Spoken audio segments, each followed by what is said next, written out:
Entonces, como pueden ver en pantalla, lo que procuramos para este segundo segmento del semestre 2020 es complementar las charlas que ya realizamos en el semestre anterior. Para los que son nuevos, deben saber que, espérate, yo veo si estoy grabando. Parecía, sí estoy grabando. Para los que son nuevos, deben saber que en la página principal de la biblioteca, como ustedes lo están viendo aquí en pantalla, tenemos un acceso directo a nuestro canal de YouTube. Cuando ustedes dan clic allí, ustedes pueden ver, digamos que, las grabaciones de lo que hicimos en el semestre anterior. Dadas las condiciones sanitarias actuales, las charlas, casi todas, de martes de investigación del semestre pasado quedaron grabadas. Entonces simplemente ustedes acceden al canal Biblionivalle, entran a la lista de reproducción y allí ustedes pueden ver el programa martes de investigación del semestre pasado. Para los nuevos también les recomiendo el programa ABCD, que fue diseñado para el inicio de cualquier búsqueda.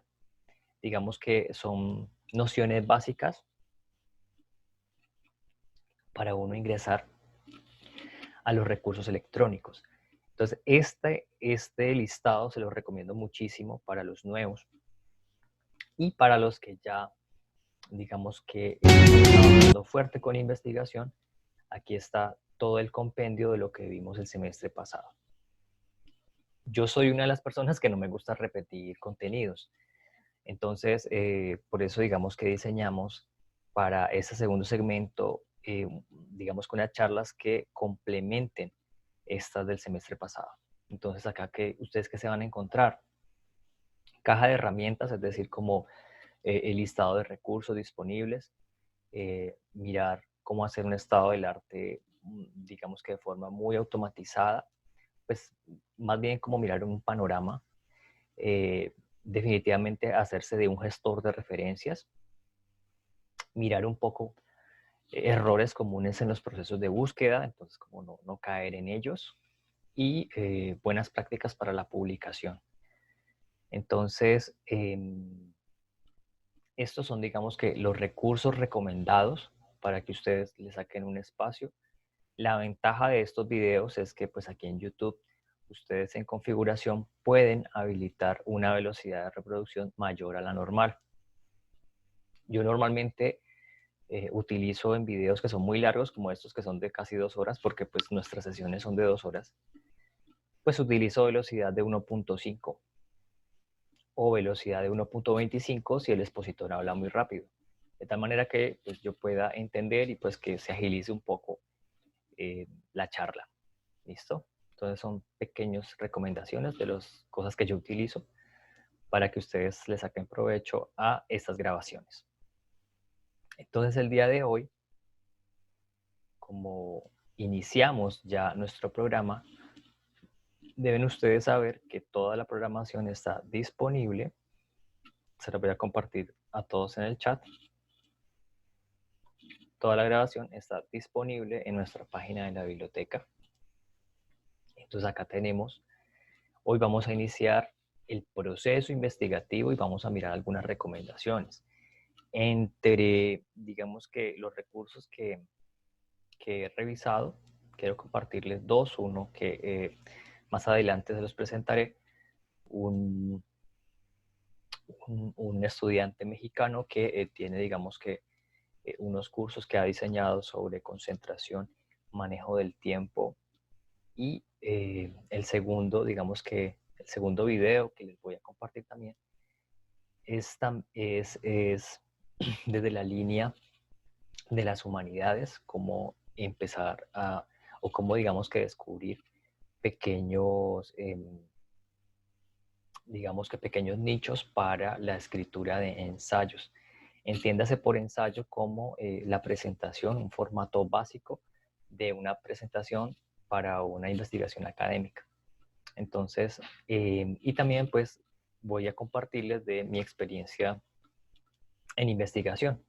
Entonces, como unos pasos básicos, vamos a irlos construyendo, vamos a irlos discutiendo, es más bien como esta es una charla en donde pues ustedes también pueden participar, el objetivo es su participación realmente, para ir construyendo entre todos como un inventario de recomendaciones para el inicio de cualquier proceso investigativo.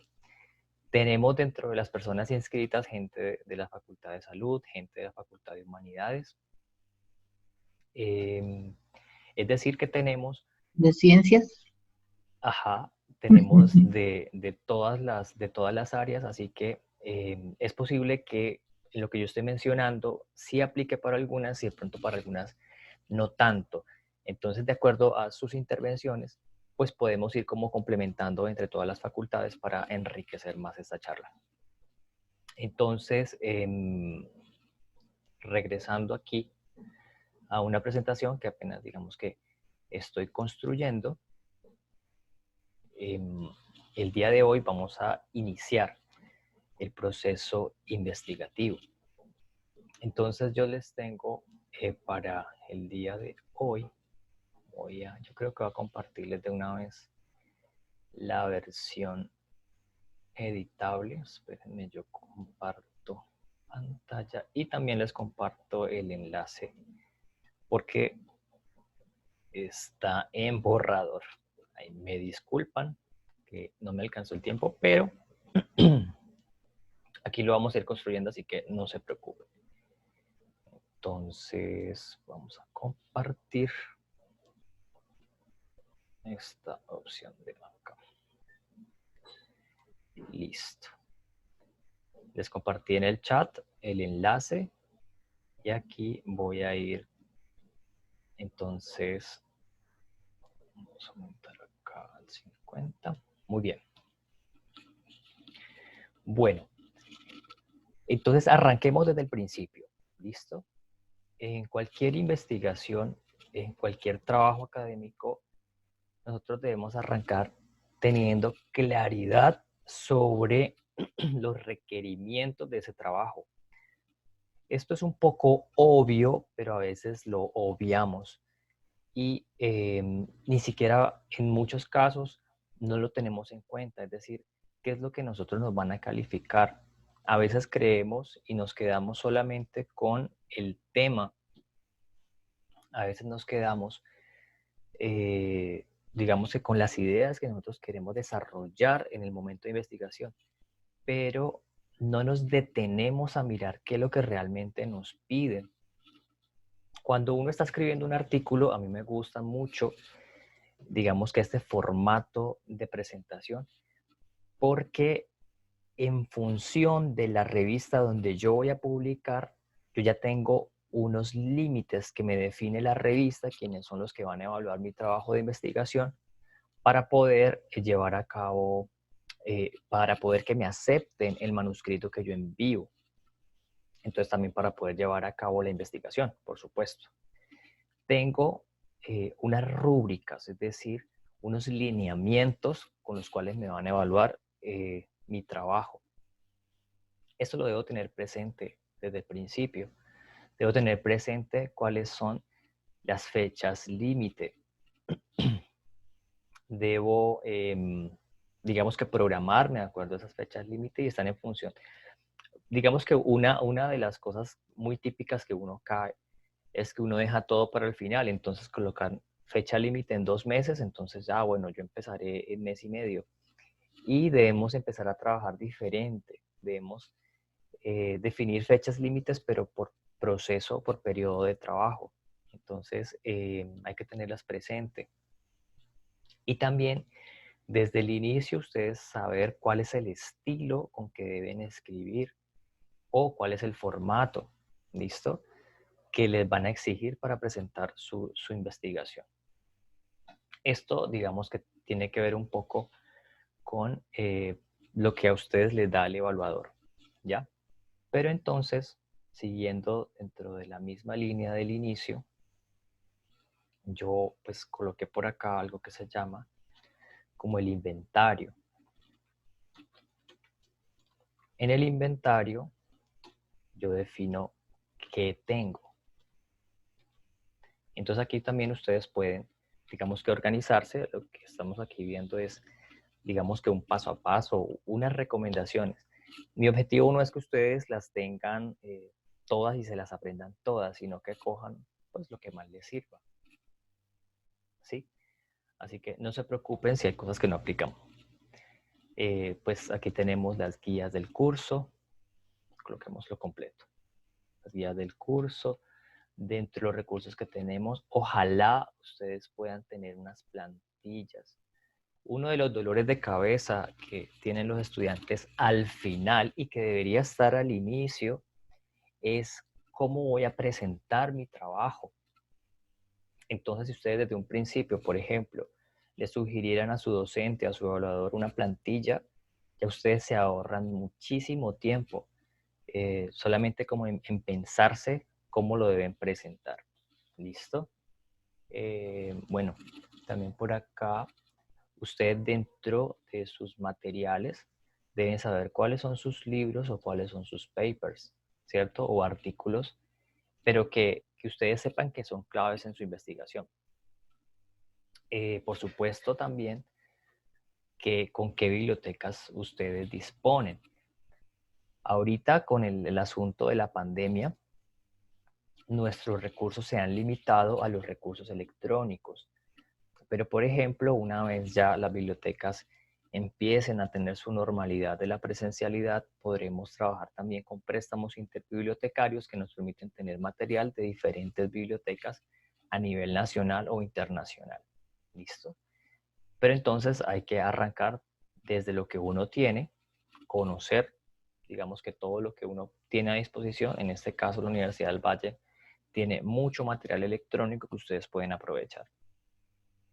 Y bueno, digamos que otro recurso que yo recomiendo mucho es nuestro buen amigo YouTube, que por cierto contiene también varias de las guías que nosotros hemos desarrollado, varias presentaciones, que si bien hasta ahorita no hemos desarrollado en formato, en formato youtubers, ¿cierto? De 15 minutos, sino que lo que estamos haciendo es dejando a disposición de ustedes las charlas que hemos venido haciendo de diferentes temáticas.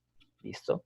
Entonces también la invitación es a que exploren nuestro canal y también pues muchas otras ayudas que son inmensas en el ámbito educativo que pueden aprovechar.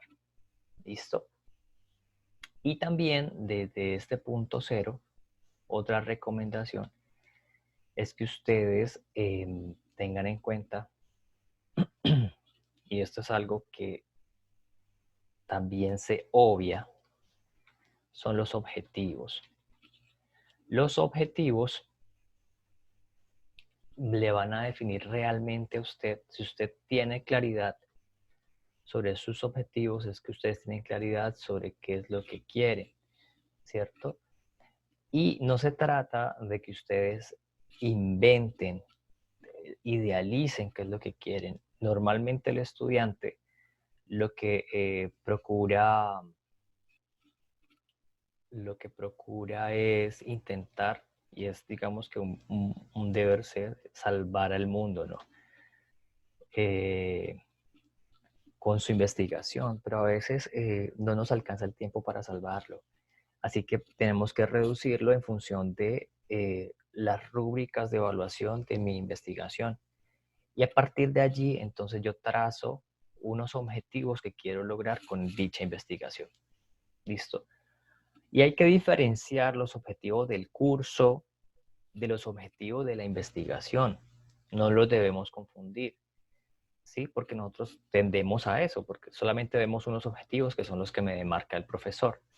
Pero ustedes deben también trazar los objetivos. Digamos que esta es una de las también, digamos que los principios en las monografías, en los trabajos de grado o tesis, de tener claridad sobre esos objetivos, porque esto es lo que va a permitirles a ustedes es reducir su tema de investigación. ¿Listo? Entonces a esto le llamo yo el inicio. Hasta ahorita solamente estamos como colocando en una mesa unas carticas para, digamos que empezar. Hasta ahorita no hemos iniciado. Y ahorita vamos entonces al paso 1. ¿Listo? Aquí vamos a ir avanzando. Yo voy a ir intentando, si ustedes tienen alguna pregunta, pueden habilitar su micrófono o colocarla en el chat.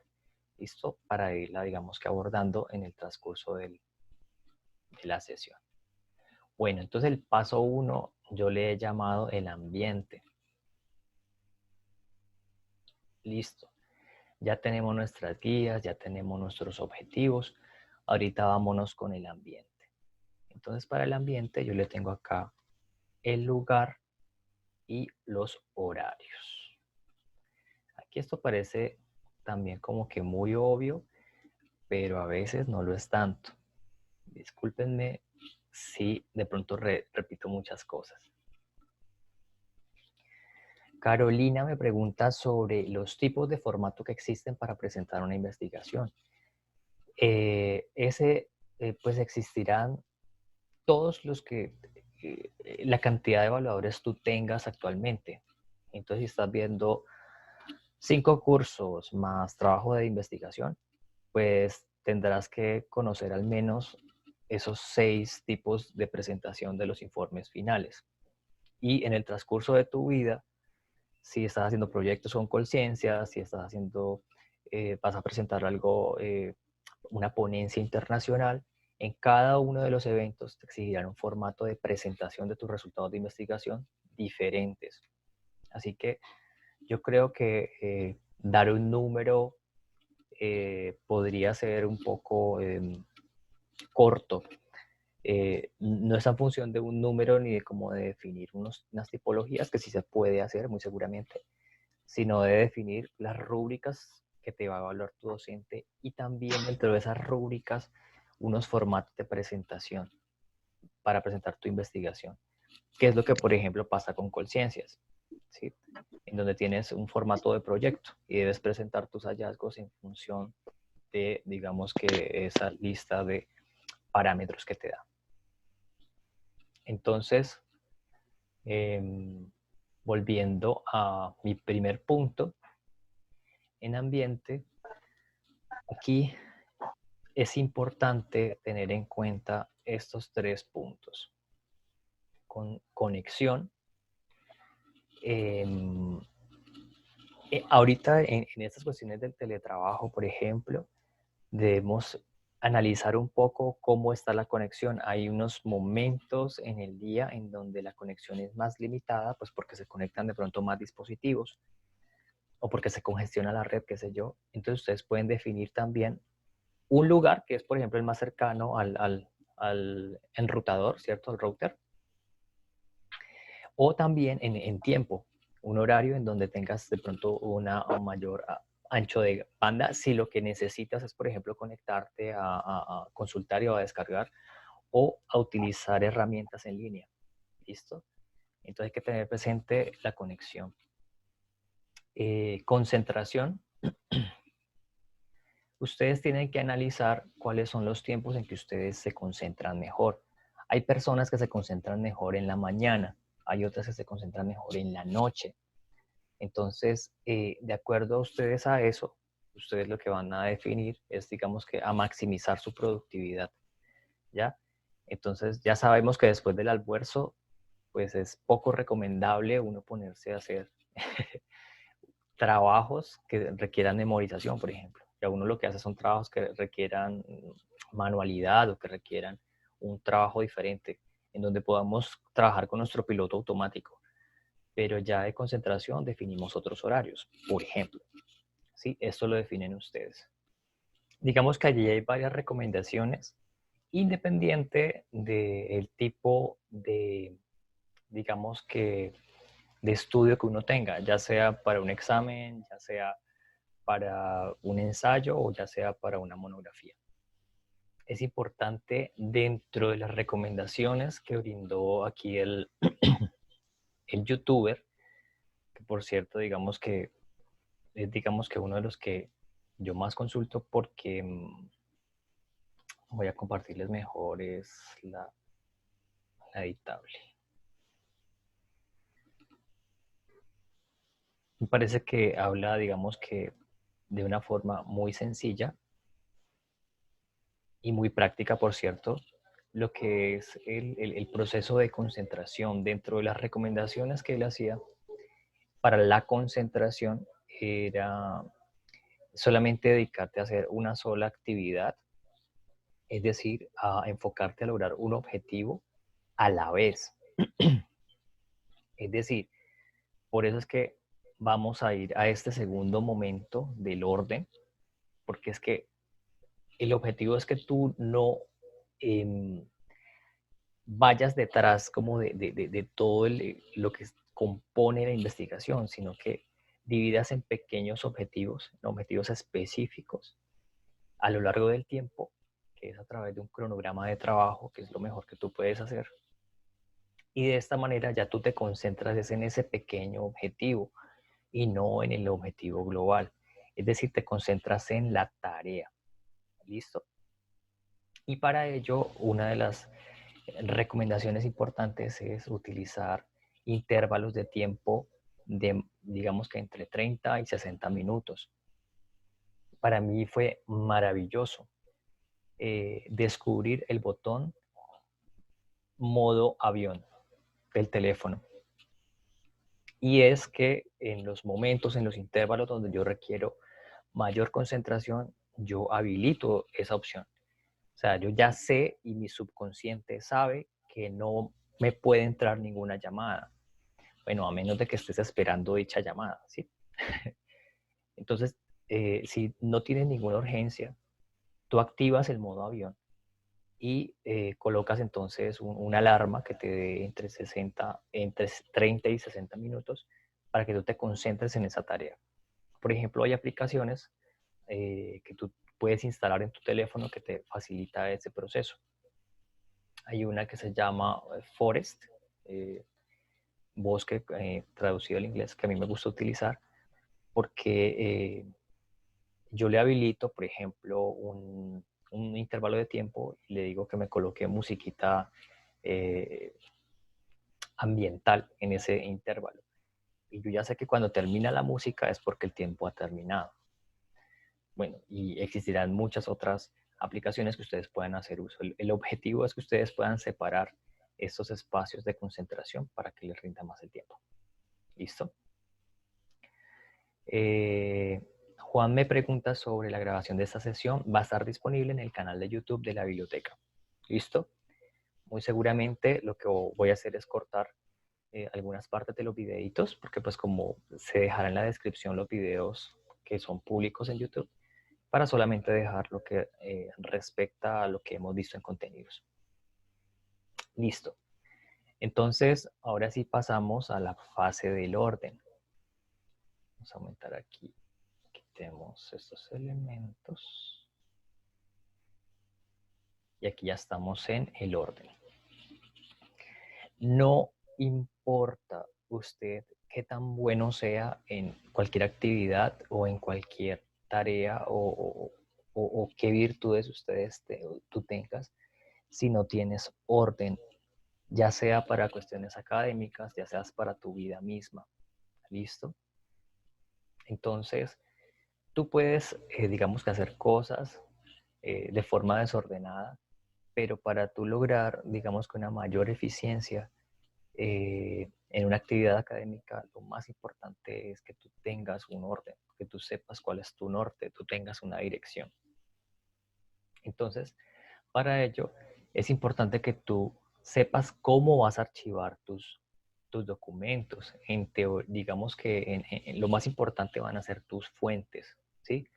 Cómo las vas a guardar, cómo las vas a clasificar, cómo las vas a etiquetar, ¿sí? Cómo le vas a dar ponderación a tus fuentes, cómo vas a crearles notas a tus fuentes. Entonces, para esta fase del archivo de tus fuentes, que no solamente es importante pues tenerlas en tu disco, sino también hacerles un backup, es decir, tener una copia de esos documentos en la nube, vaya y pase algo en tu equipo de escritorio, tú sabes que lo puedes recuperar de la nube, Entonces también tener presente los backups, las copias de recuperación. Y digamos que aquí yo les recomiendo muchísimo hacerse de un gestor de referencias o reference manager en inglés, como por ejemplo nosotros en biblioteca damos talleres de Mendeley. En los videos que les acabé de mostrar al inicio de la charla estaban allí también talleres de Mendeley. Mendeley es un recurso gratuito, pero ustedes pueden utilizar cualquier otro, Zotero, EndNote, Citavi, en fin, lo que ustedes prefieran. Pero si ustedes quieren iniciar, pues ya tienen ahí algunos tutoriales. Hay tutoriales de 5 minutos. Los míos son de más o menos 2 horas, que es lo que dura una sesión. Y bueno, a partir de aquí, ustedes ya tienen estas dos cosas ya aseguradas. Tienen el archivo, es decir, el orden de sus fuentes, y también un backup, listo, de todo lo que va guardando. Por ejemplo, en el Mendeley lo va guardando en el escritorio y también sincroniza con una cuenta en la nube que les facilita en su versión gratuita hasta 2 gigas de espacio. Dentro también de las cosas que tienen que ver con el orden es que ustedes identifiquen cómo va a ser el trabajo en equipo, ¿sí? Y también colocar unos roles para que se pueda, digamos que, realizar las tareas de una forma eficiente. Volvemos al concepto del orden, pero ya en el trabajo ya del recurso humano como tal que ustedes dispongan. Y entonces, pues este trabajo en equipo al final se refleja en un cronograma de trabajo, ¿listo? Entonces, no dejen todo para el final, ¿cierto? Ustedes desde el principio, desde el primer día, arranquen definiendo al menos su cronograma de trabajo, ¿listo? Y colocar como unas fechas prudentes para este cronograma de trabajo. Es importante uno decirse verdad, ¿no? Es decir, uno saber si realmente uno puede cumplir con esas fechas estimadas, si uno puede cumplir con, pues uno tiene otras cosas que hacer, ¿cierto? Entonces, de acuerdo a eso, ustedes pueden definir, bueno, en el día le puedo dar solamente 1 hora, ¿sí? Entonces, que usted no solamente se diga verdad con el tiempo que se va a hacer, sino que se comprometa usted realmente pues, hacer uso de esa hora. Otra de las cosas que recomiendan los expertos es que ustedes puedan aprovechar los tiempos muertos en alguna actividad que ustedes requieren, en este caso una actividad académica. ¿Qué es un tiempo muerto? Pues cuando ustedes están en un trancón, ¿sí? Entonces necesitan leer un libro, entonces se consiguen la versión audiolibro o están ustedes escuchando una conferencia, un podcast y ustedes aprovechan en ese momento del trancón para estar escuchando lo que realmente necesitan en vez de estar escuchando las noticias o de pronto alguna canción en ese momento del trancón. O si ustedes están haciendo una fila, se llevan un libro y están ustedes leyendo, adelantando, digamos que lecturas mientras están en esa fila y así con, digamos que otros tiempos que se podría aprovechar. Está en función de, digamos que, ganar tiempo, ¿cierto? No permitir que se muera el tiempo, sino ganarlo. Y eso está en función del cronograma de trabajo. Está en función de ustedes ya tienen un orden y ya tienen, digamos que, unas fechas límites en que cumplir para ustedes una tarea que se han propuesto. ¿Listo? Entonces les he recomendado un gestor de referencias y también pues que ustedes miren cómo sacarle provecho a la suite de Google, es decir, a las aplicaciones que están en función de correo electrónico. Por ahí hay un bien, muy bien, gracias. micrófono que se activó.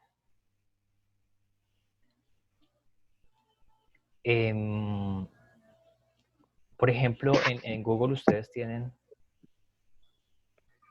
¿Qué pasa? ¿Sí? Ay, con la mano. Bueno, yo a veces siento que se me interrumpe mucho. Voy a quitar la opción de sus micrófonos. Voy a habilitarlo al final. ¿Listo? Para las preguntas que quieran habilitar micrófono. Okay. Me estoy distrayendo mucho y justamente estamos hablando de evitar distracciones. Google Suite tiene unas opciones muy interesantes. Por ejemplo, En biblioteca utilizamos muchísimo lo que es el Google Calendar para estar mirando pues todos los eventos que tenemos. Se utiliza muchísimo lo que es obviamente el Drive para, digamos que dejar a disposición nuestras ayudas. Eh, Se utilizan las notas y bueno, y pues obviamente los documentos o las hojas de cálculo en línea para el trabajo en equipo es supremamente poderoso. Así que digamos que ustedes deben, váyanse a YouTube, busquen tutoriales de Google Suite y van a ver, digamos, que cositas que les puede ser de utilidad. Entonces, o también con los Reference Manager, ¿listo? O gestor de referencias bibliográficas. Y ya de esta manera ustedes van dándole esta cuestión del orden al inicio de su trabajo de investigación. ¿Listo? Ahora sí, ya tenemos qué es lo que queremos, cómo lo vamos a hacer, cuáles son los recursos que tenemos a disposición, ¿sí? Unas posibles fechas, unos posibles tiempos, ya definimos entonces el espacio donde me voy a ubicar geográficamente, ya definí mis horarios de mayor rendimiento, o sea, ya todo está a disposición. ¿Listo? Ahora sí, empecemos. Entonces, para ello, vamos a llamarla la fase de redacción. Algo que yo utilizo mucho es el uso de bitácoras. Y normalmente yo utilizo dos. ¿Qué es una bitácora? Es un diario, ¿sí? O también llamado diario de campo, en donde uno está allí, digamos, escribiendo las novedades, algún cambio, un hallazgo, etcétera. Y yo lo tengo para dos procesos. Uno, cuando estoy haciendo búsquedas. Entonces yo coloco en una hoja de cálculo qué fecha, cuál era el objetivo que estaba persiguiendo de esa búsqueda, qué fue lo que yo le metí, es decir, la ecuación de búsqueda que le metí al motor, el fragmento de texto que me buscó el motor, los resultados y lo que obtuve, algunos comentarios. Y si definitivamente puedo tener búsquedas en donde yo meta muchos términos y luego no obtuve nada, entonces luego voy refinando la búsqueda y voy teniendo, digamos que un historial de la búsqueda que no solamente está casada con una plataforma, ¿sí? Sino que yo una misma búsqueda la puedo utilizar en un Google Scholar, en una base de datos, en un catálogo, en el mismo buscador de Google, etcétera. ¿Listo? Pero lo importante no es uno quedarse en hacer la búsqueda, sino también como uno tomarse el pequeño espacio de documentarlo, de saber que me senté todo un fin de semana a buscar y no obtuve, digamos que lo que yo quería, pero toda la documentación del paso a paso que yo hice ya me queda a mí como un insumo importante para el camino que no debo tomar. ¿Listo? Por ejemplo. O también como para yo tener evidencia y presentarle el avance al profesor y que yo le diga, profesor, no encontré nada, ¿cierto? Pero no voy con nada, sino que voy con toda la documentación de lo que yo hice y que pues al final no obtuve lo que yo quería. Es decir, que realmente no era nada, si era algo. Bueno, entonces yo lo tengo, les decía que uno para las búsquedas y dos para los hallazgos. Entonces, por ejemplo, si mi objetivo era documentarme sobre un proceso, entonces yo empezaba yo a escribir, ¿cierto? En mi bitácora de hallazgos. Entonces, esto lo encontré de esta fuente. Pero entonces esta otra fuente dice, por ejemplo, estamos hablando de una noticia. Entonces esto lo dijo una fuente de esa noticia, pero esta otra fuente lo dice diferente. Entonces así, con los hallazgos que voy encontrando, puedo luego eh, ponerlos a discutir. ¿Listo? Encontrar las fuentes y poner esas voces a discutir. Y al final, digamos que yo tener una interpretación que sea distante de las dos fuentes, como debería ser una publicación académica. Entonces, hasta ahorita, digamos que es tener como algunas herramientas para empezar a qué? A construir el fondo de mi investigación. Otra cosa que para mí es supremamente importante y ojalá dentro de las rúbricas ustedes puedan obtener unas plantillas y si no las tienen de pronto si se pueden basar en alguna tesis o en alguna disertación o en algún paper, utilizarlo como ejemplo, un modelo. ¿Por qué hablo de modelo? Porque es importante que ustedes se limiten desde un principio. Algunos expertos mencionan que para discutir una idea es suficiente con entre 3 y 5 fuentes. Por ejemplo, eso y ahorita en el siguiente video ustedes van a poderlo también ver. Entonces, es posible que uno pueda gastarse mucho tiempo leyendo y leyendo y leyendo y leyendo incluso una sola fuente, ¿sí? No, es que este libro está muy bueno, pero el problema es que usted no va a tener el tiempo para leerse todo ese libro, teniendo presente que lo que usted necesita hacer es recopilar otras fuentes, ¿ya? Bueno, a menos que usted esté haciendo un análisis, pues, y que requiera, pero realmente va a ser sobre una partecita del libro. Esos límites son muy importantes. Y cuando usted tiene un modelo de ejemplo, en este momento estoy definiendo que dentro de mi modelo voy a utilizar, por decir algo, máximo 5 fuentes. Aquí estoy limitando la cantidad de fuentes para discutir una idea. Es decir, que cuando yo ya ocupé 5 autores, así a 5, cuando estuve entre 3 y 5 y me quedé con 3, yo puedo pausar allí, yo puedo cerrar allí. ¿Por qué? Porque yo me puedo encontrar muchos otros autores que me hablen sobre lo mismo y quedarme allí en un ciclo infinito en donde yo al final no salgo. Entonces, por eso, si yo lo tengo definido desde el mismo modelo, en donde, por ejemplo, si estoy hablando de un trabajo de grado, entonces tengo el capítulo 1, que es la introducción. En la introducción, bueno, dentro del modelo, ¿qué necesito? Pues que el primer párrafo me va a hablar del contexto, el segundo párrafo de los objetivos, el tercer párrafo de los hallazgos, el cuarto párrafo, entonces, el cuarto párrafo va a ser como un barrido sobre qué es lo que se tiene, y en el quinto párrafo la conclusión. Entonces, cuando ustedes ya tienen eso, porque lo definió el modelo, ¿cierto? Y está en función de los párrafos de lo que yo estoy escribiendo, es decir, cómo estoy haciendo la redacción. Yo ya tengo entonces un objetivo, yo ya tengo una ruta dentro de la escritura, listo para trabajar la redacción. Y esto lo que les va a permitir es que ustedes ya no cambien el enfoque a solamente basado en tarea. Entonces ya saben que tienen que es párrafo por párrafo, es como ustedes van a construir su capítulo. Entonces le dan, digamos que, unos límites, no solamente a la extensión del párrafo, sino también a lo que está dentro de los contenidos del párrafo. ¿Listo? Y para eso es importante el modelo. Volvemos a lo mismo. El modelo le va a limitar a ustedes los párrafos, les va a limitar las citas entre los párrafos o entre los mismos capítulos y obviamente lo limita a usted en la cantidad de páginas que usted requiere.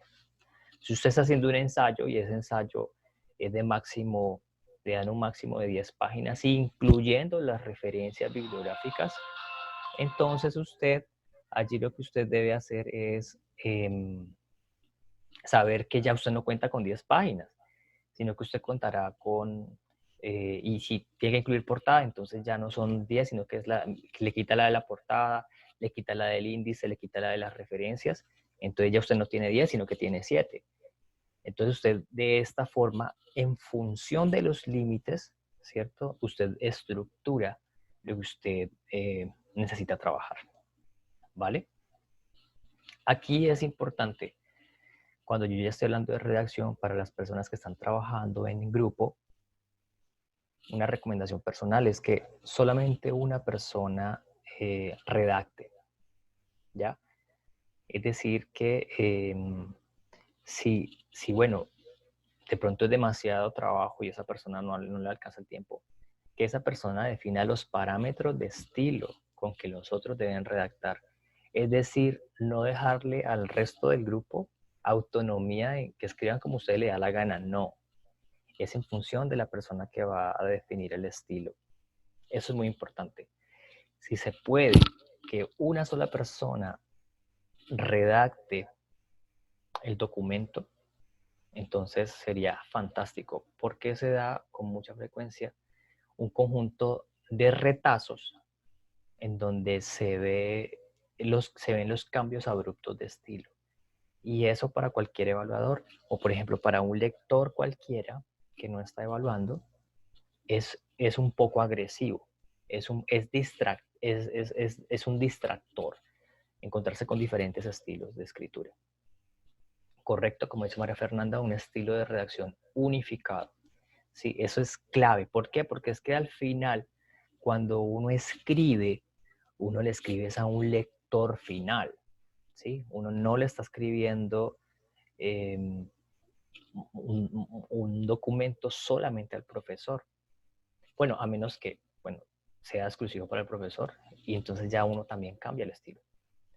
Pero normalmente ustedes escriben para publicar un artículo, para publicar un ensayo o para publicar una monografía. Entonces hay que tener cuidado con hacia dónde va dirigido para también trabajar con la redacción. ¿Listo? Entonces ya como voy a hablar de forma, voy a dejarlos descansar de mi voz con otro video que les tengo listo por acá, que me gustó mucho y voy a utilizar, el video no tiene subtítulos propios, pero YouTube tiene la opción de subtitular, ¿listo? Y también subtitular traduciendo. Si ustedes ven que la traducción es muy mala, pues lo dejan subtitulado en inglés. O en el caso, pues si de pronto sí puede traducirlo y ustedes ven que la traducción es buena, en este caso creo que es buena, lo colocan a traducir, ¿listo? Ya les muestro cómo. Entonces voy aquí a compartirles otra vez la pantalla, aquí estamos. Aquí ustedes vienen la configuración y aquí ellos tienen una opción que se llama los subtítulos. ¿Listo? Ahí ustedes pueden, entonces aquí le estoy colocando que de inglés me lo traduzca al español. Bueno, aquí me gustó mucho cuando la youtuber estaba mencionando, es una de las youtubers académicas, ¿no? Aquí estamos en dos youtubers académicos dentro de las recomendaciones.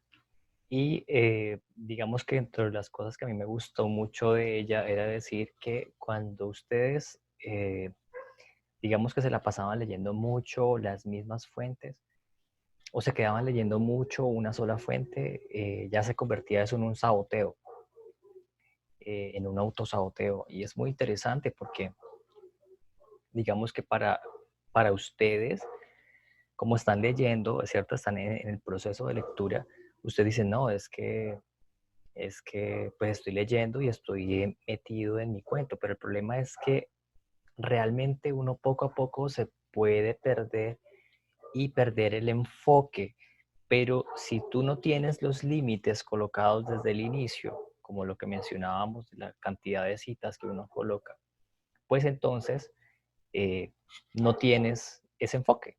Entonces te puedes ir y te puedes quedar leyendo por siempre y el problema es que tú no tienes tiempo, ¿cierto? Tienes que hacer rendir mucho mejor ese tiempo. Entonces, ella decía al final que los libros salvan vidas, pero también si eres desordenado, la lectura te puede también eh, generar sabotaje en tu proceso académico. Entonces acá, dentro de esta misma línea de la redacción, eh, hay dos momentos que a mí me gusta resaltar mucho. Y el primer momento es, vamos a colocarlo aquí, el primer momento para mí es la fase de contextualización. Y por ejemplo, en la biblioteca ustedes deben saber que nosotros tenemos un servicio, el servicio de capacitaciones, y dentro de estas capacitaciones ofrecemos asesorías. Y normalmente el ejercicio que yo hago en las asesorías es contextualizar, ¿sí? Y en esa contextualización, pues que es digamos que el primer paso, porque uno tiene que entender a qué tema uno se está involucrando, ¿cierto? Y sobre todo, uno debe manejarlo con cierta humildad, es decir, a no creer que lo que uno sabe es lo que es, ¿ya? Por decir algo, yo creo que sé buscar, ¿sí? Yo creo que sé buscar porque tengo una experiencia buscando en bases de datos. Entonces, si yo ya digo, no, es que yo ya sé buscar, me cierro automáticamente a una nueva posibilidad. Entonces, yo en lo particular, después de, digamos que tantas cosas que yo he hecho, aún considero que me falta muchísimo por aprender sobre búsquedas académicas y sobre metodología de la investigación. Muchísimo. Y cada vez aprendo más y eso lo que me permite a mí es poder absorber y absorber de todas las lecturas, de las experiencias, de las capacitaciones, nuevos elementos que me sirvan a mí. ¿Listo? Entonces, para ustedes es la misma recomendación. ¿Listo? Coger las cosas como por fuera y pensando que ustedes no se las saben todas, sino que van a ver ustedes y van a discutir, digamos que otras visiones de otros autores. Esta es la fase de contextualización. Y en esta fase, pues aquí es donde ustedes van a descubrir cuáles son los conceptos, ¿cierto? Atención porque los conceptos no se dicen normalmente de una sola forma, ¿listo? Y no solamente están en una zona geográfica, es decir, no solamente ese concepto se trabaja en Colombia o en un país latinoamericano, sino que también se puede trabajar en Norteamérica muy seguramente o en Europa muy seguramente. Entonces aquí nosotros empezamos a ver lo que es, bueno, cómo se dice en otros lugares. Entonces aquí empezamos a trabajar la sinonimia. Hay términos, por ejemplo, que se usan en Colombia pero que cuando me voy a Chile o me voy a México se usan de forma diferente. Entonces, a esto me refiero con identificar el concepto, identificar cómo se dice en otras partes y también cómo se dice en otros idiomas, ¿cierto? Y esto lo que al final nos genera, aquí voy a colocar esa parte que es importante, son los diferentes idiomas, al menos en inglés y en español, ¿no? Al menos. Entonces, aquí lo que empezamos a construir es algo que se llama el vocabulario controlado, ¿ya? Es decir, el vocabulario con el que más se reconoce en la sociedad, en la comunidad académica, cómo se reconoce un concepto, ¿sí? A eso se le llama palabra clave. Me pregunta María Fernanda, ¿cuál sería la diferencia entre contextualización y delimitación? Pues digamos que para algunos, y aquí qué bueno que llega esta pregunta en este concepto, en esta cuestión de la conceptualización, en definir la sinonimia. A veces cuando uno se habla de contextualice, ¿cierto? Es como que uno ponga esta tarea que está general, póngalo en un contexto. Eso es contextualizar. Entonces, digamos que yo lo estoy basando es más que todo es en lo genérico, es en usted como defensor, como próximo autor de su investigación. Bueno, ¿cuáles son las bases? Las bases de los conceptos, ¿cierto? Entonces aquí yo ya estoy hablando de contexto, contextualización. Y delimitación, si bien estás delimitando una idea, ¿cierto? Tienes una idea general y como la estás delimitando también podría ser un sinónimo, ¿sí? De contextualización. Realmente la delimitación se utiliza es para decir de una cosa grande ponerla chiquita. Delimita el problema. Normalmente es lo que le dicen a usted, ¿sí? Entonces, sí es, digamos que en términos técnicos, un sinónimo, ¿ya? Sí es un sinónimo. Y puede ser lo mismo, realmente, pero no todos los autores lo mencionan igual. Por eso es que tienes que usar los dos términos, para este ejemplo en particular, ¿cierto? Entonces, por decir algo, Contextualización de el consumo, contextualización de las historias sobre el consumo de, qué sé yo, el chontaduro en el Valle del Cauca. Y entonces buscas por contextualización, pero también buscas por delimitación. Delimitación de ¿Por qué? Porque has descubierto dos términos que para uno u otro autor pueden ser lo mismo, pero para tu motor de búsqueda no, ¿cierto? Para el Google académico o para la base de datos no, tienes que darle todo el conjunto. A esto me refería yo con sinonimia. ¿Listo? Entonces dice, ¿dónde se describe la población o territorio con quien se va a trabajar? Esto tiene que estar dentro de los objetivos de tu investigación, ¿sí? Y esto te lo define ¿quién? El evaluador de tu investigación, ¿ya? Entonces, como tú ya tienes definidos tus objetivos específicos, lo que tú vas a lograr, a partir de allí, entonces tú empiezas a definir qué es lo que va, hasta dónde llegas. Son tus límites. ¿Listo? Y eso tenía que ver de la fase anterior, incluso de la fase 0, ya que tiene que ver con tus rúbricas. Jorge menciona también por allí que contextualización podría llegar a ser un sinónimo de resumen, mientras que delimitar es dejar un tema o punto específico sobre el cual hacer mención. Muchas gracias, Jorge. Ahí tienes otro concepto y muy seguramente encontrarás otros conceptos. ¿Listo? No te quedes con verdades únicas. Digamos que en método científico lo que tú tienes que es contrastar diferentes posiciones. Bueno, entonces aquí de esta fase hay otro elemento que a mí me gusta muchísimo utilizar y recomendar, y es la generación de las jerarquías de esos conceptos. Jerarquías, esas jerarquías yo la puedo crear en una taxonomía, y a partir de aquí, digamos que, bueno, una de las estrategias que me puede facilitar la construcción de estas jerarquías son los mapas mentales. Entonces vamos a subir un poquitico esto. Aquí queda. Muchos investigadores, sobre todo de posgrado, y sobre todo las personas que tienen que hacer investigaciones profundas, como son los doctorantes, les pido que tengan mucha claridad con todos los conceptos que están utilizando, incluyendo de dónde proviene el concepto, ¿cierto? Entonces, ¿quién lo dijo? Entonces se acuña, aparte del concepto que aparece el concepto, y se acuña el autor, ¿sí?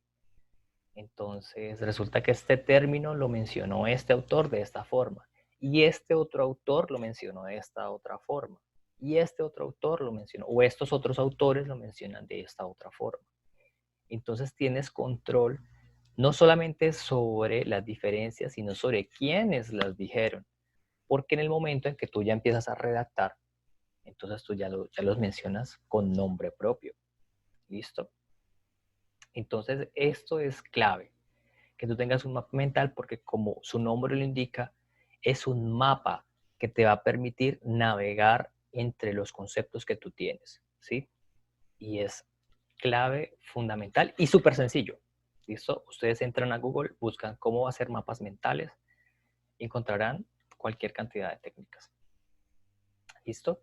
Y observen que aquí estamos en la creación de conceptos. Y todo esto para llegar a algo que se llaman las palabras clave. Vamos a colocarlo aquí. O los keywords.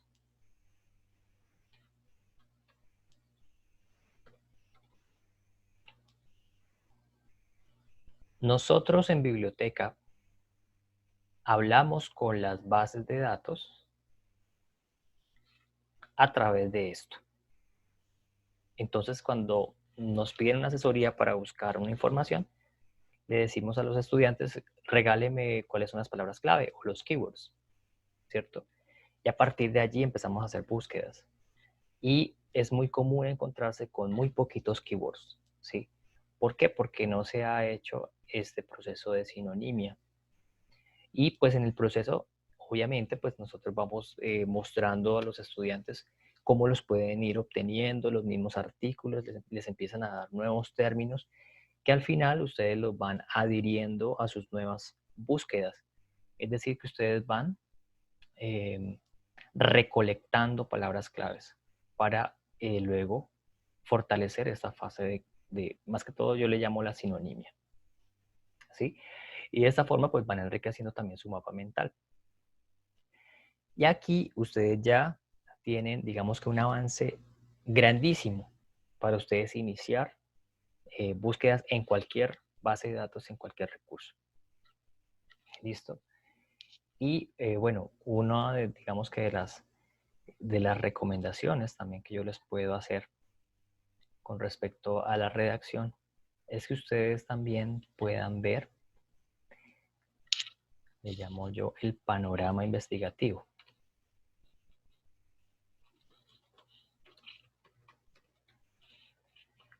Y para ello, por ejemplo, yo les recomiendo muchísimo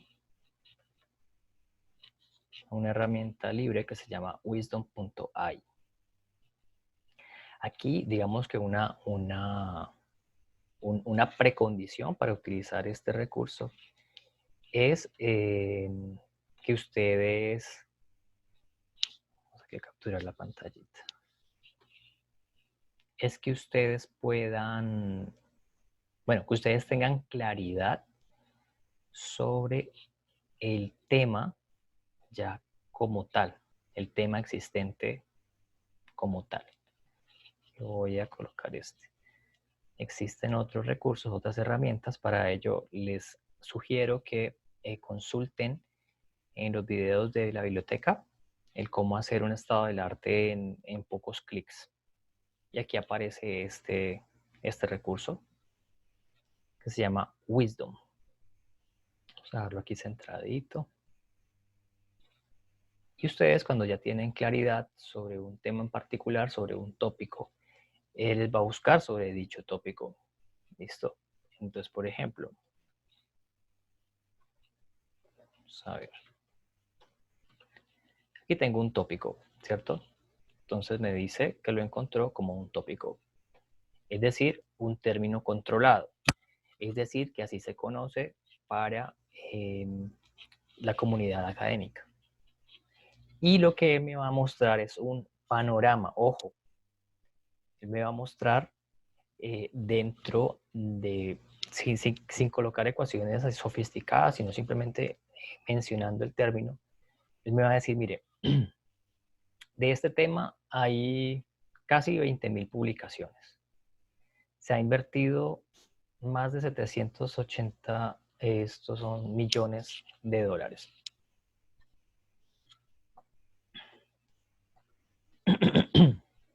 Creo que son 780, bueno, me queda la duda si son millones o miles de millones.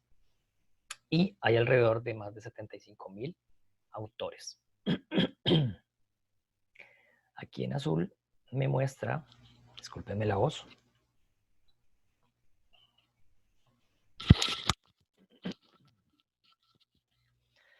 En azul me muestra cuáles son los países que más están publicando al respecto.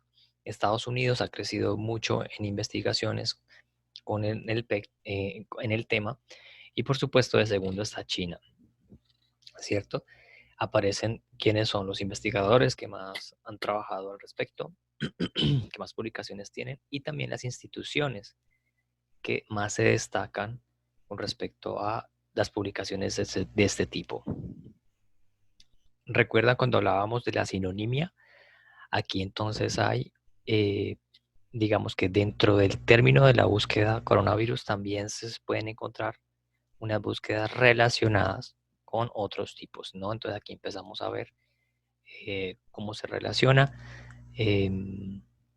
cómo ha sido el crecimiento de las publicaciones en el tiempo.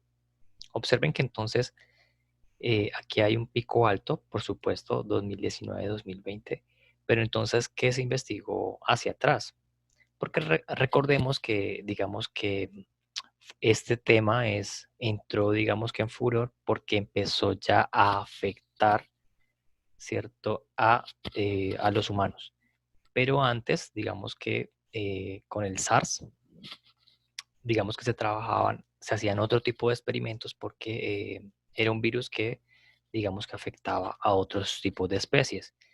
Entonces, por eso ustedes van a ver acá digamos que este financiamiento. Sí, aquí está el crecimiento de las publicaciones, ¿cierto? Entonces miren que desde el 2000 habían publicaciones hasta de 455 en el 2018, pero por supuesto en el 2020 ya son más de 10.000. Entonces vamos viendo las tendencias en publicaciones, tendencias en citaciones, el top de revistas académicas que están publicando al respecto, ¿cierto? Entonces acá vamos viendo, ellas están ordenadas de la que más se publica a la que menos publican y son revistas reconocidas a nivel internacional sobre el tema.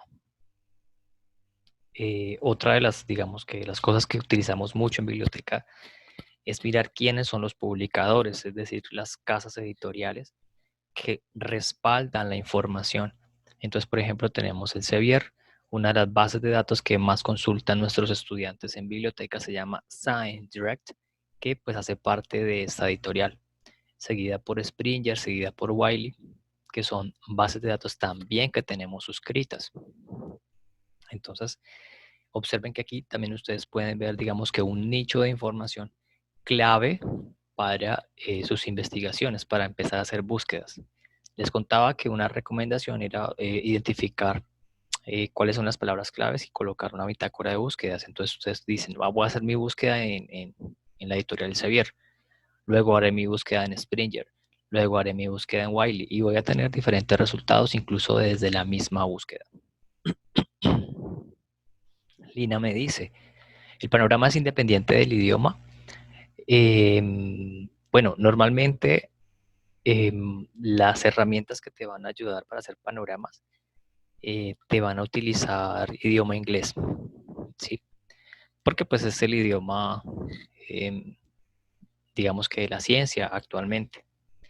Por lo tanto, si colocas el término en español, bueno, pues en este caso no es tanto problema, pero si de pronto en otros términos se requiere es que sí sea en inglés. Y de esta forma, aquí ustedes pueden ver, como lo mencioné, un panorama para saber si realmente estamos hablando de una temática que es de interés, en donde sí hay miremos la actividad de publicación, sí hay un interés por parte de la comunidad científica de publicar sobre ese tema o si ya se perdió, ¿cierto? Entonces, esto digamos que nos permite también como tener una idea.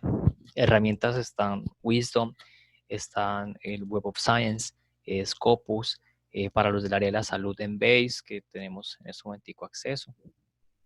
Y bueno, de ahí en adelante, otras que también, como les decía al inicio, pueden descubrir en el video cómo hacer un estado del arte en pocos clics que tenemos en nuestro canal de YouTube. Bueno, entonces ya después de que tenemos acá el panorama, la construcción de sinónimos, hemos empezado a archivar y hemos empezado a leer poco a poco los documentos y empezamos a contrastar ideas, digamos que ya tenemos un fondo, ¿listo? Si somos juiciosos, pues empezamos a construir nuestras bitácoras, nuestros diarios de campo y empezar a ayudar a la construcción. Y si somos más juiciosos, vamos ajustando todo a un modelo, ¿cierto? Entonces ya tenemos nuestro capítulo de introducción, nuestro capítulo de metodología, nuestro capítulo de discusión y empezamos digamos que a llenar los espacios que están en blanco. Angélica menciona, hay una forma de buscar el tópico por área, es decir, un tópico con la mirada en biología, con la mirada matemática, con la mirada física. Sí, pero por ejemplo en herramientas como Scopus o el Web of Science. él te muestra, porque esta herramienta como tal ya, digamos que ya está construido por defecto el tópico, pero en Scopus y en el Web of Science se construye a partir de las palabras clave. Entonces, ella te permite ver todas las áreas y luego lo que tú haces es limitar. Entonces tú dices, listo, lo limito a biología, limito este tema a matemáticas, lo limito a física o a las áreas que él tenga relacionados, y de esta forma te va a permitir un análisis para cada uno de los tópicos. ¿Listo? Bueno. Y ya lo último que me queda,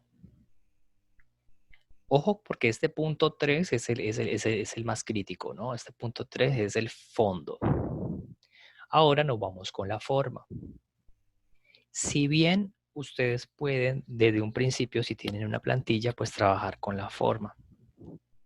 Pero lo más recomendable es, si ustedes empiezan a ver que por la forma están perdiendo mucho tiempo, ¿cierto? Que cómo lo escribo, que cuál es la fuente, que cuál es el tamaño, pues lo más importante va a ser el fondo y pueden dejar la forma para el final. Esperen que aquí tengo que construirlo, ¿no? Entonces en forma,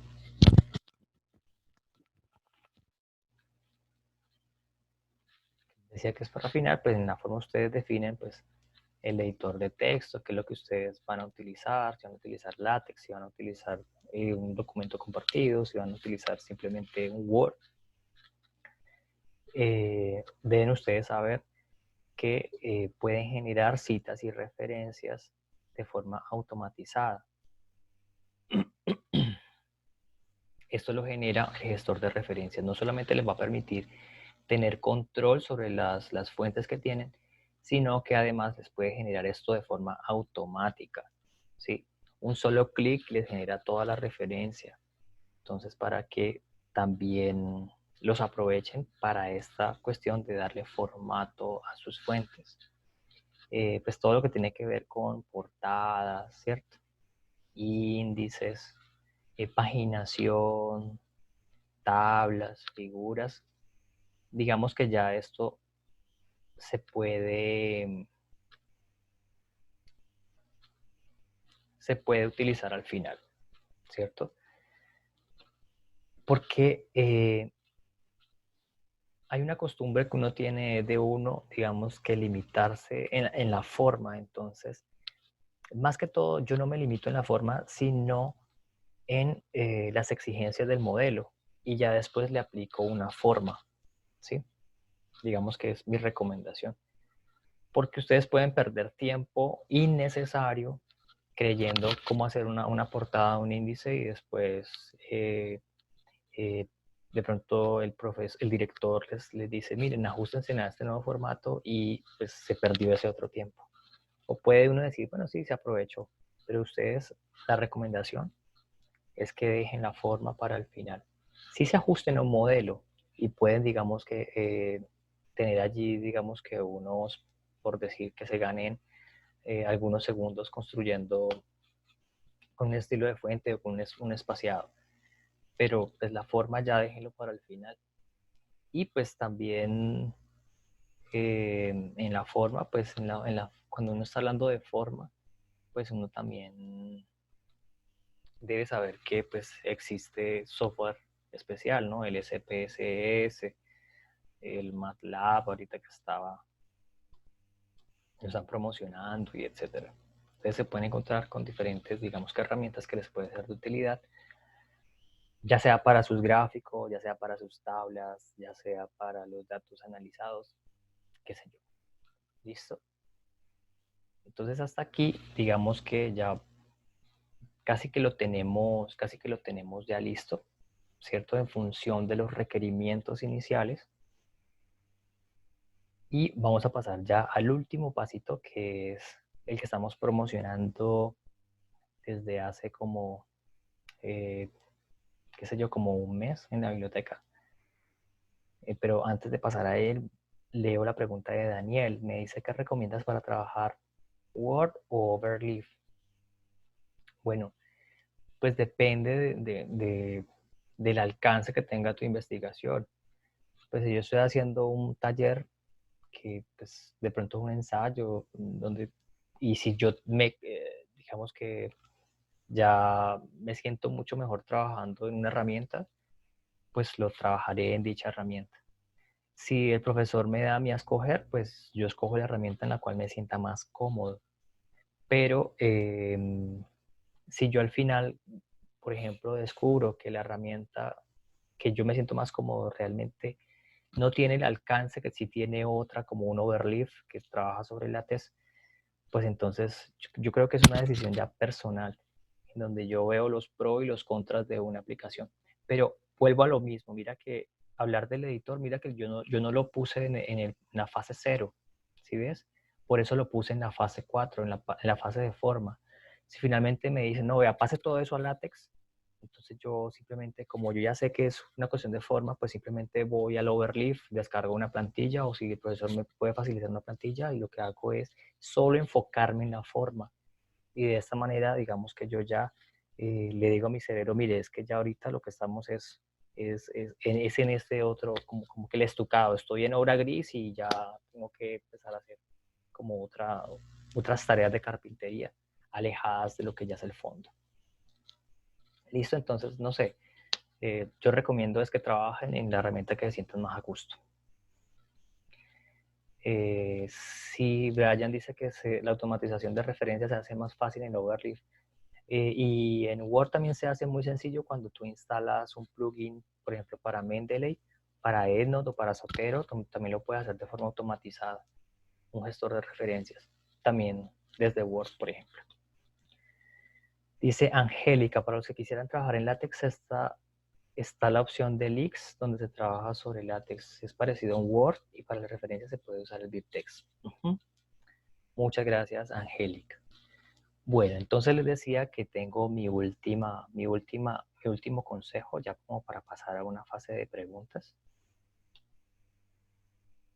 Y este quinto es el software antiplagio. Coincides. Bueno,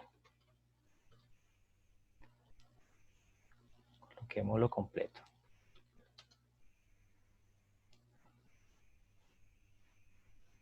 Software antiplagio.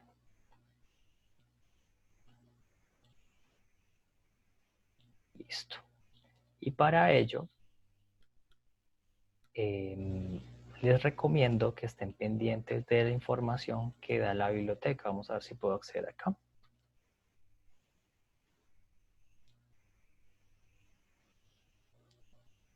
Aquí está. Esta herramienta. Espérenme, yo capturo aquí y la pego en aquí. Ya cuando ustedes tienen todo listo, especialmente cuando ustedes van a presentar un artículo. Cuando ustedes ya tienen todo listo, ustedes pueden acceder a un software antiplagio que ya lo tenemos suscrito que se llama Turnitin. Esto está nuevito, nuevito. Esto fue una gestión desde Vicerrectoría de Investigaciones y por la cual es indispensable que ustedes empiecen a cacharrear con ella. Entonces aquí está en la página de la biblioteca, ¿sí? Como ustedes observaron, está el banner con digamos que, pues con la información. Y aquí están los pasos. ¿Listo? Ustedes vienen, consultan acá, le dan clic en el enlace y están, digamos que, todo lo que ustedes requieren saber para la creación. Esto es muy útil para estudiantes o profesores, pero más que todo para docentes que están revisando si un documento de los estudiantes que le están presentando pues ha incurrido en plagio. Y atención porque yo puedo cometer plagio sin saber que cometo plagio. Bueno, hago aquí una aclaración importante.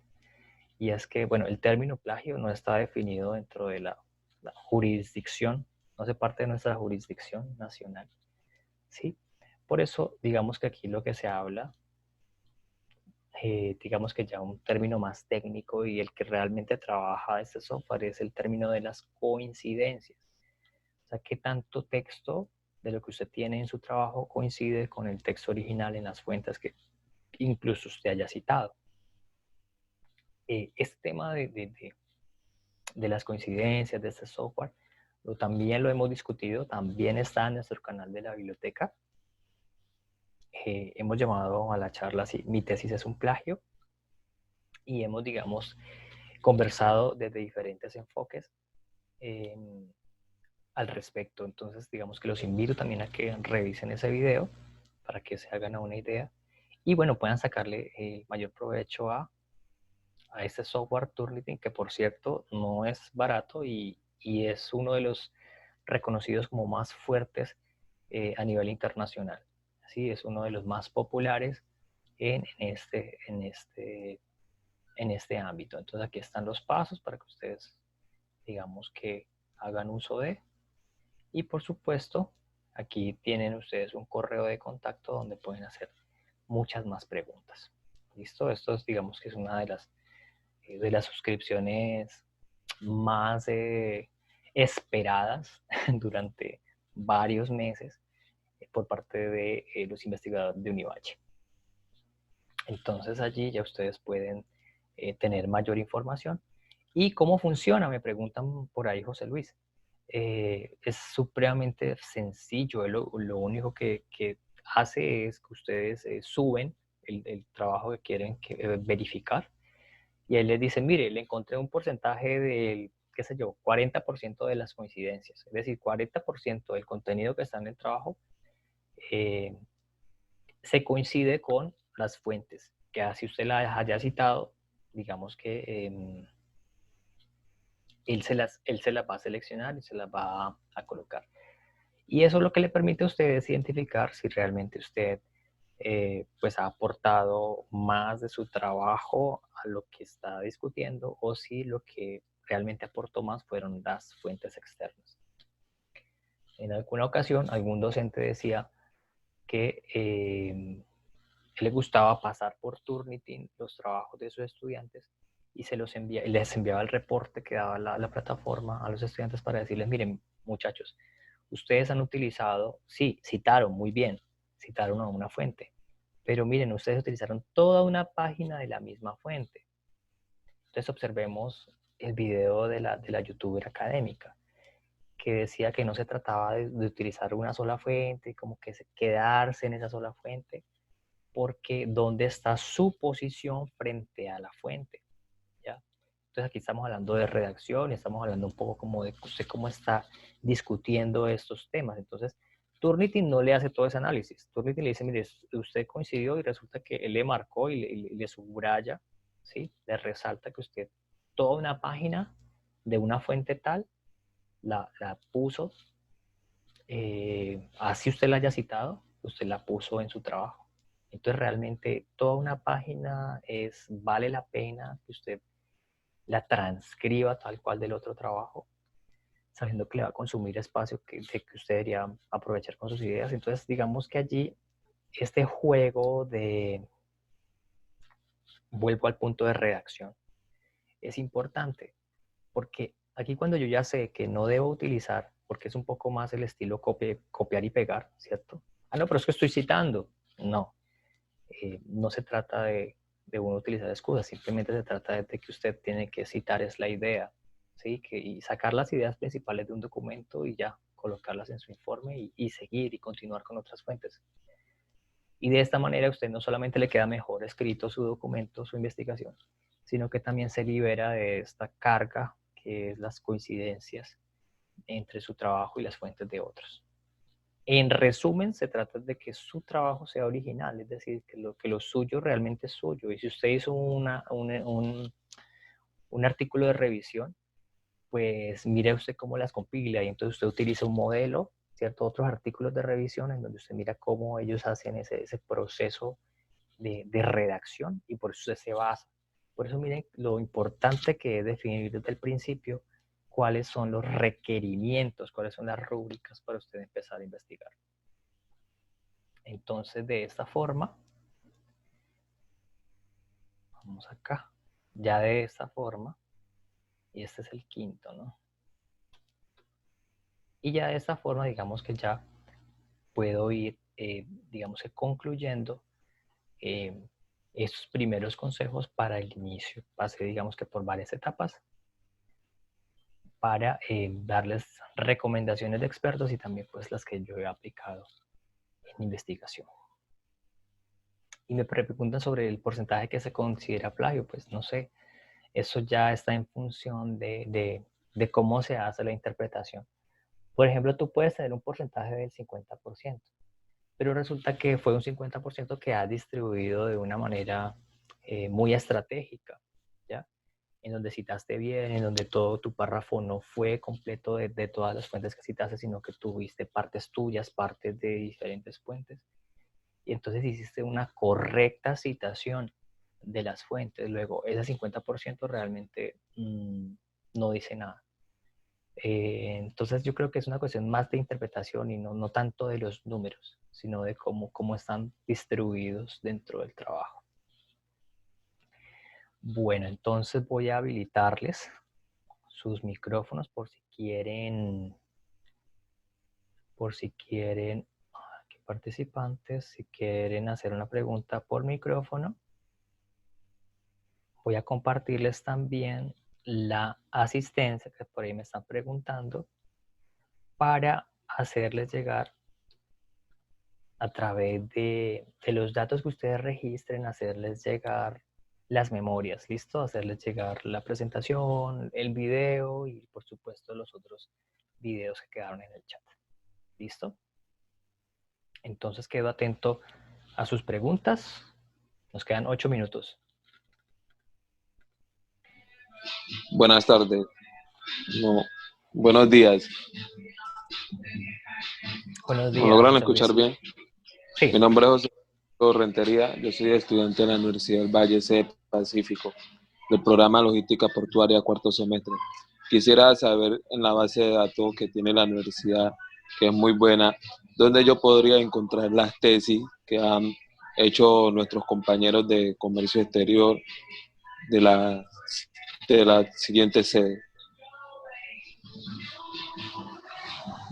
Aquí te lo estoy escribiendo en el chat. Ahí las puedes encontrar y no solamente encontrar, sino descargar. ¿Listo? bibliotecadigital.univalle.edu.co. El total de tesis de Univalle también las puedes, pero ahí sí ya no las puedes descargar en el catálogo, pero sí puedes, digamos, que saber qué es lo que se ha escrito. ¿Listo? Con respecto a lo que tiene que ver con tu programa académico y los egresados de tu programa académico. Y esto es interesante porque te puede servir como un modelo, que era lo que estábamos hablando. Si estás haciendo tu trabajo de grado o tu trabajo de investigación, pues coges y descargas unos cuantos y miras qué modelo se basaron tus compañeros para tú hacerlo, en caso de que no tengas uno. Ok, muchas gracias por la información. Entonces entraré y pues como está programado varias sesiones de esta, pues estaré contándole por si las dudas. Con Gracias. gusto, José Luis.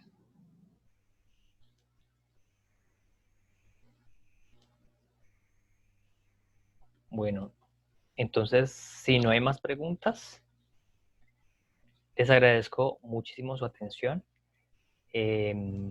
Espero que les haya sido de utilidad, espero que alguno que otro consejito lo puedan aplicar en su proceso académico y que les sirva pues para enriquecer pues su metodología propia, ¿vale?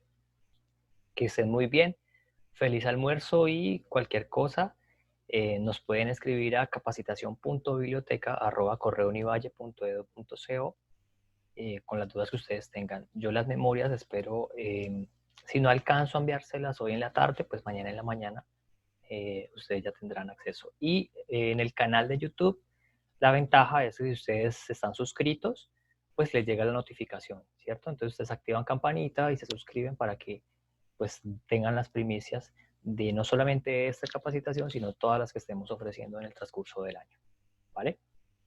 Entonces que estén muy bien y nos vemos entonces la próxima semana con más martes de investigación.